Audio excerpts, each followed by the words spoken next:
You're filming or taking photographs? Filming. Under a dictatorship until 1704. Sorry. Oops. Sorry. Go ahead. Ignore me. How can I? Please. You're a Sagittarius. Nobody's looking at me. Nobody's looking. Please don't look at me.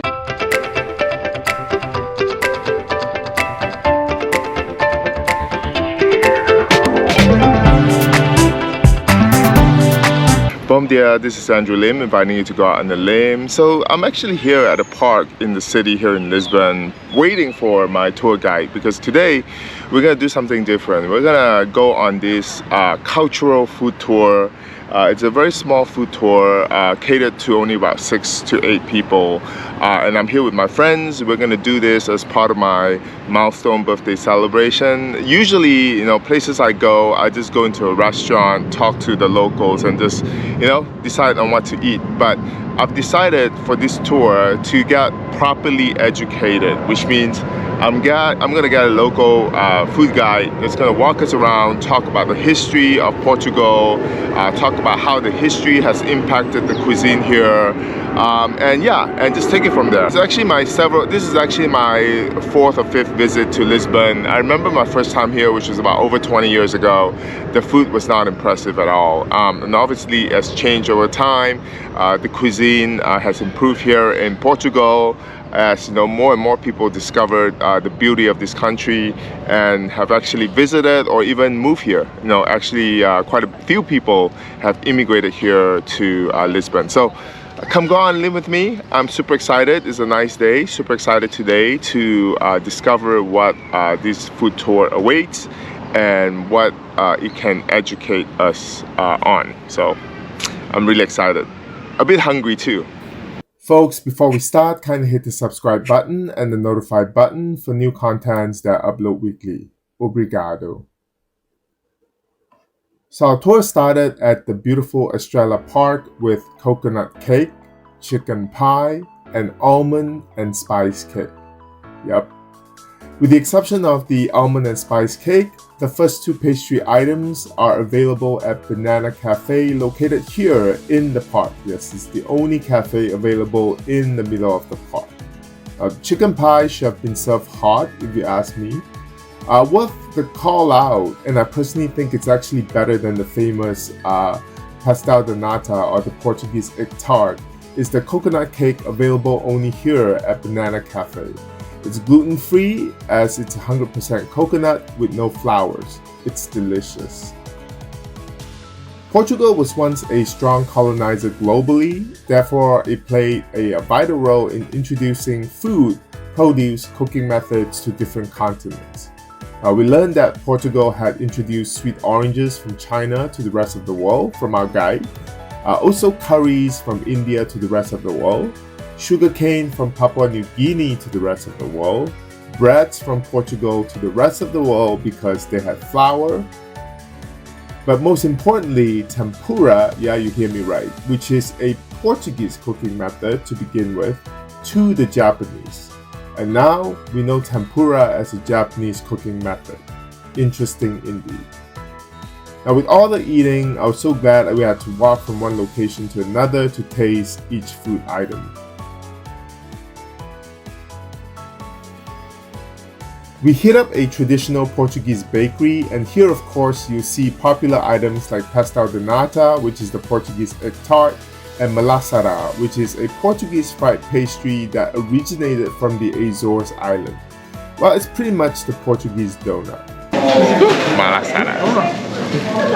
Good? We then stopped by at another bakery for some castajas de ovos. I think I pronounced that correctly. But that's actually translated as eggs chestnut. It's made from rich egg yolk and sugar. It's sweet. Sugar with egg yolks, pastries, super rich. Why you? People told you already, and you are like MC. What? People say what? What is it called again? Ginja. Ginja. sour cherry Sour cherry liquor, yes. liquor. Cheers, People guys. drink it in the morning or you'll drink Any time of the day. It's, yeah.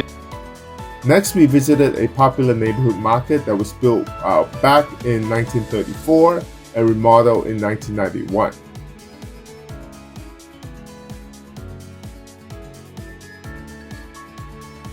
It has a great amount of seafood here, including different types of fish, octopus, and shellfish.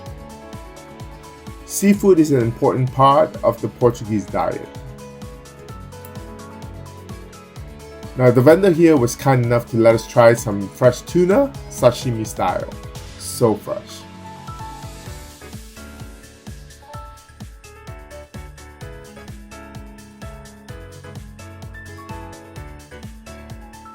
Now, given the country's warmer climate compared to the rest of Europe, there is also a good amount of produce sold here in the market.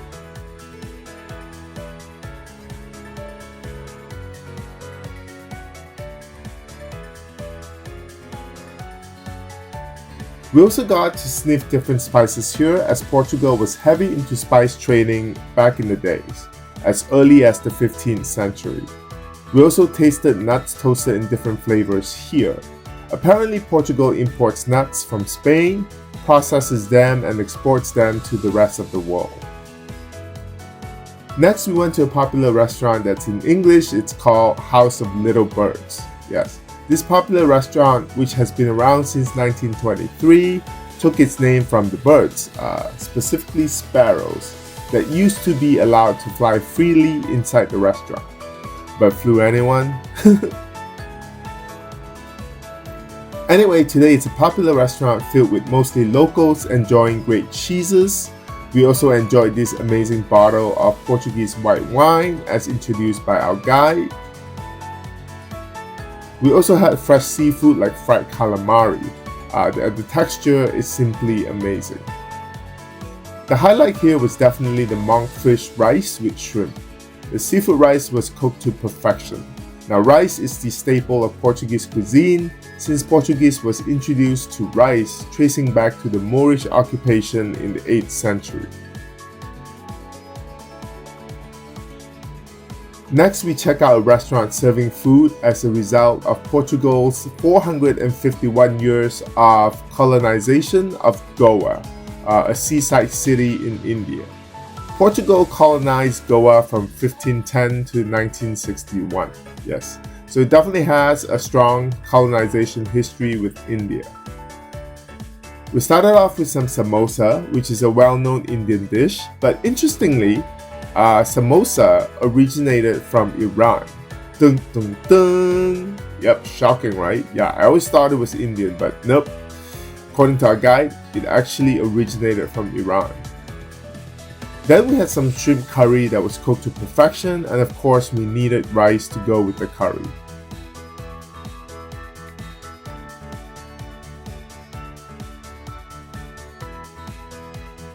Next, we went to a pork shop to taste some pork, which was good.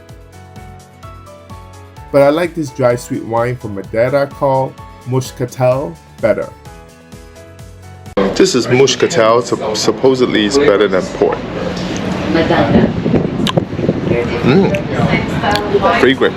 Our final stop was at Aloma. It is one of Lisbon's oldest bakeries with 82 years of operation and baked with recipes dating back 70 years. Now, this bakery recently made headlines for the second straight year by winning the Best Pasta de Nata award. So naturally, we were here to try its Portuguese egg tart. You're filming or taking photographs? Filming. Really good. Sweet but good. The cinnamon taste kind of balances out the sugar. Award winning, right? Yes, gold medal. Hey guys, so I just finished my food tour. This is actually an amazing food tour. I mean, we ate a lot, but we also walked a lot, and we got a lot of information. I mean, I didn't know a lot of these foods that we have today, or the way they cook, like tempura, you know, came from Portuguese, or peri peri sauce came from Portuguese as well. I mean, so it's really interesting. And yeah, so when you're here, I think you should sign up for one of these food tours, because this is like my 5th or 6th visit to Lisbon, and you know, I would usually just come here and eat, never really pay attention to the local food culture. You know, I just know the taste of it, but not the history. So really, this really adds a layer to my appreciation of the Portuguese cuisine. So yeah, check it out the next time you're here. It's really, really worth it.